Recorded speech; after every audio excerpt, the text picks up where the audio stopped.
星嘅教室朋友大家好啊！咁啊，今日啦搞啲咩啊？今日好得意，啲年青人啦，靚嘅本地排骨唔食嘅，買埋呢個咩來佬啊！我唔知加拿大定係西班牙，買埋呢啲翻嚟，咁啊攞啲西式材料，咁啊要西地嘅煮法啦，咁啊自己啦標準啊，用一個韓國嘅辣醬嚟煮啊，咁配呢個啲薯仔啊、洋葱啊、紅蘿蔔開波做。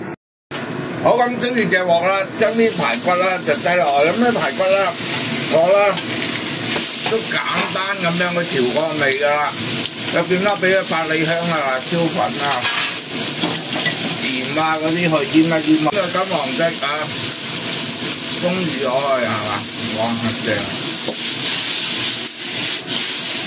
反一反轉過嚟，煎埋呢一邊啊，好，咁就煎到佢香香地，攞翻上嚟先啦啊！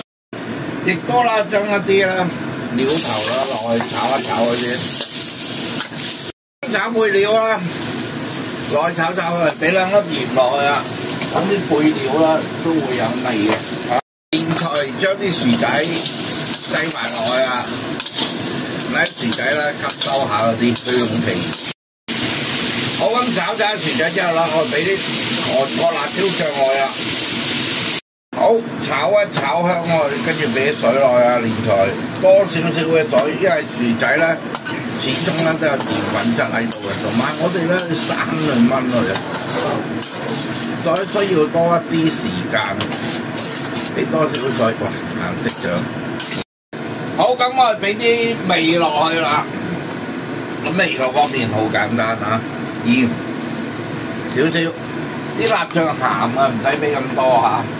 亦都俾少少糖落去，1茶匙到嘅糖啦，鍋啲味啊！好，再俾少少胡椒粉，我最中意嘅胡椒粉，俾啲落，再一次滾起就將呢啲啦排骨啊、雜菜啊擠埋落去。好，咁啲排骨啦、薯仔啊一齊我哋分類啦，冚下蓋。大概啦20分鐘到，中細火。好，呢度啦都燜咗15分鐘啦，啲汁哇好靚，開翻大少少火，見都唔使賣噶啦，薯仔入邊有啲薯仔啦，見到透明啦，係嘛？好，俾多少少蒜苗落去，呢啲蒜呢啲菇收緊些少就可以上台啦。冬天一睇落去都係一個冬天餸啦，鬼菜，正。好，咁一個冬天啦，睇落去都暖粒粒啊嘅薯仔啊，辣醬薯仔炆排骨啦，咁啊完成啦。咁希望大家都中意呢個餸啦，記住都係教主做得到，你都做得到，仲會做得好添。